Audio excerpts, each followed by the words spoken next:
I absolutely love having nothing to lose because that shit makes you dangerous. People talk about hitting rock bottom and how terrible it is, but I fucking love it because when you're sitting at rock bottom, there's only one direction that you can go, and that's up. So if you feel like you have nothing going for you right now, reverse engineer that way of thinking that it's a disadvantage to having nothing into thinking that it's actually an advantage for you.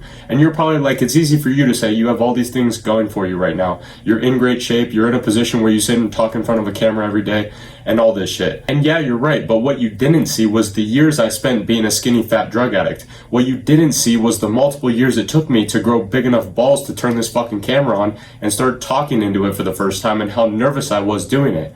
Being in positions like that mean that you have the ability to take a fuck ton of risks and take a shitload of action, because the worst thing that can happen is you just end up right back in the same position that you were if it doesn't work. And the reason why I was so scared to start going to the gym and start speaking in front of camera and all these things is because of what I thought other people would think about me. I was so caught up in all the time and thinking what other people would think about me, when in reality, they weren't even paying attention to me to begin with. All those years of my life as a teenager were spent living in a made-up version of reality in my own head of what other people would say about me if I failed, when they didn't even give a shit about me to begin with. On the other hand, if it's someone like your parents who obviously give a shit about you, think about it like this. Would you rather spend the rest of your life hating them and resenting them for having this belief that they held you back from doing what you actually wanted to do, or have a difficult conversation with them now about taking the risk, whether it's quitting your job or trying to start your own business or creating content, whatever it might be? Having that difficult conversation and having them disagree with you for a couple of years until you pull it off, and then they'll act like nothing ever happened. When you break it down like that, it becomes a lot easier to make these decisions of having these difficult conversations. And the beautiful part of all of it is, when you're first starting out, so few people are going to care that even if you do fail, no one's going to fucking see it.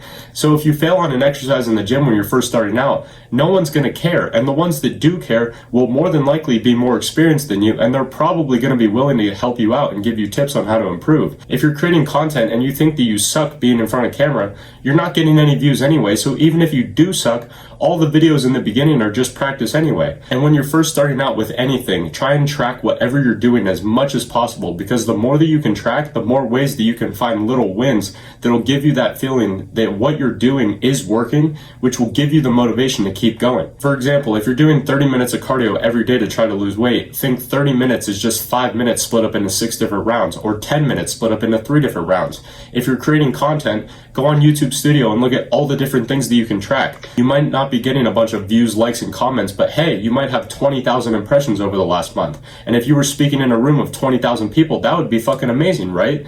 So if you can find ways to create a game within the game and find ways to reward yourself throughout the process, in doing so, you'll be able to stay motivated long enough to keep going to the point where you'll actually be able to see tangible results. So keep this in mind if you feel like you have nothing to lose. And if you want unapologetically authentic advice on how to make a transformation in your life, in your body, and in your mindset, the top link in the description is where you can sign up to a one-on-one call with me, and I'll answer any questions you have related to your goals. I hope this one helped, and as always, I'll see you tomorrow, my friend.